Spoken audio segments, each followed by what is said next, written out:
Assalamualaikum warahmatullahi wabarakatuh. Salam sejahtera untuk kita semua. Di pertemuan keempat ini, Ibu akan membahas tentang potensial listrik.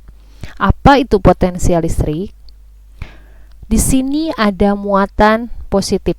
Hendak akan dipindahkan dari titik awalnya, yaitu di titik A, menuju ke titik B dengan panjang lintasan tertentu.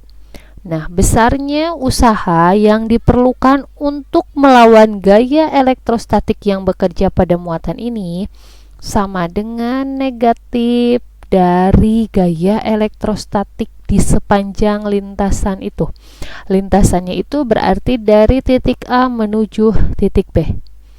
Ini sehingga secara matematis adalah usaha dari A ke B sama dengan negatif integral F dari titik A ke B dikalikan dengan panjang lintasannya. Di sini bagaimana menentukan beda potensialnya?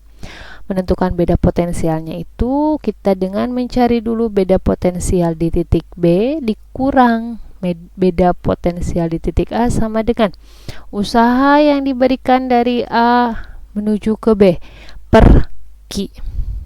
Oke, ini sehingga PB min PA sama dengan WAB per Q sama dengan negatif integral E dari A ke B dot dr.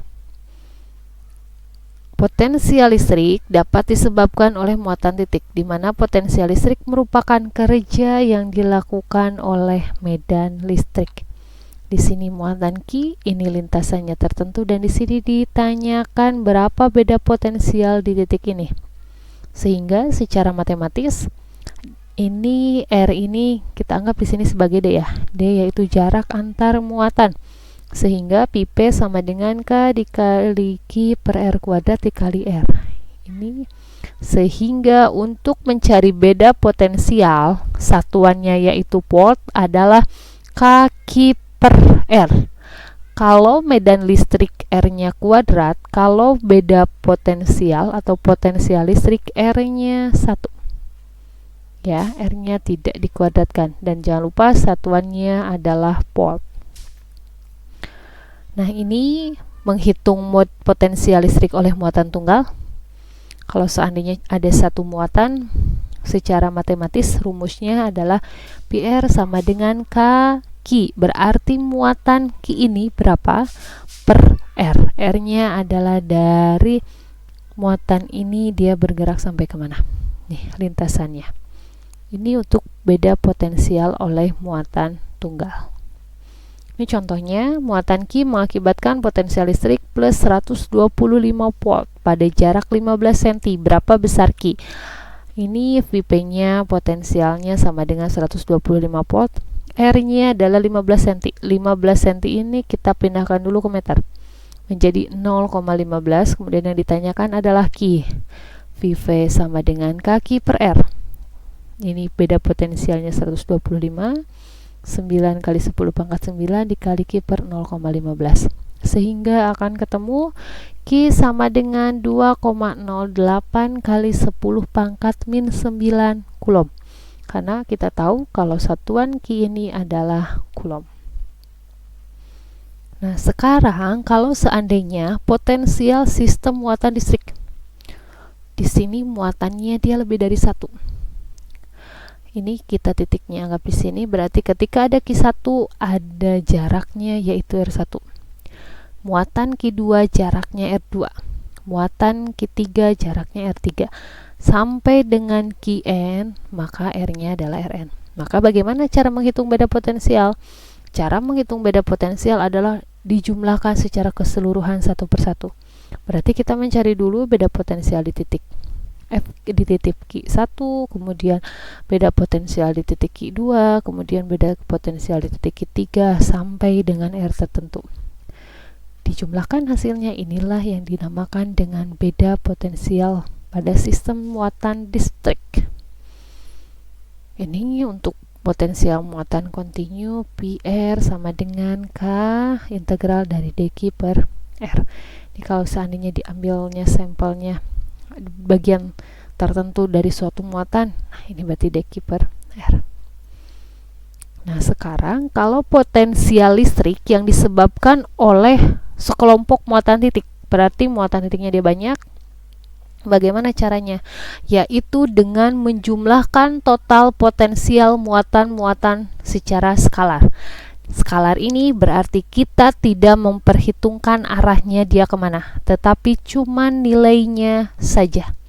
Berarti kalau di sini ada Q1, ada Q2, maka kita ketika mencari beda potensial di titik P ini, berarti cuman ada beda potensial 1 ditambah beda potensial 2. Oke, beda potensial sama dengan K dikali Q1 per R1.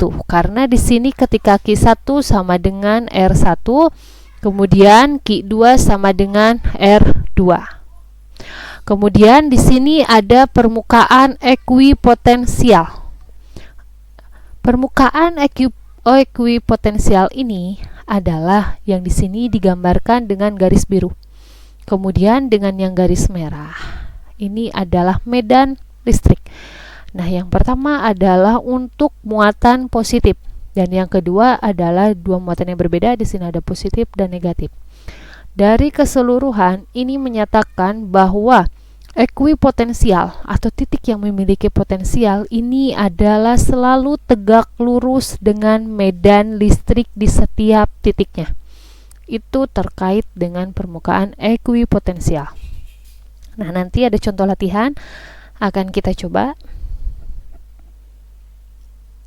Di sini ada juga yang dinamakan dengan potensial oleh cakram bermuatan. Rumus pertama tetap PR sama dengan K integral dQ per dr. Nah, ini adalah sigma. Sigma ini apa? Sigma adalah rapat muatan, ya. Sehingga ketika mencari potensial pada cakram yang bermuatan, ini rumusnya adalah Pi sama dengan muatan rapat muatan per 2 epsilon 0 dikali akar ini A kuadrat ditambah H kuadrat min H. Ini rumusnya. Kemudian ada potensial listrik oleh sebuah dipol, berarti ini oleh sebuah kutub. Di sini ada titik ya, plus Q, di sini min Q. Berarti pada suatu koordinat nih, mencari Pi sama dengan Pi1 ditambah Pi2 sama dengan 1/4 Pi epsilon 0 Q per R1 min Q per R2. Nah, ini dikarenakan dia ada sudut, kemudian R2 min R1 ini nih untuk mencari panjang ini adalah sama dengan 2A cos theta. Nah, rumusnya berarti untuk mencari beda potensial pada sebuah dipol ini adalah 2A Q. A ini dia jaraknya, kemudian Q ini adalah muatannya. Oke, demikian penjelasan dari Ibu terkait potensial listrik. Semoga mudah dipahami. Wassalamualaikum warahmatullahi wabarakatuh.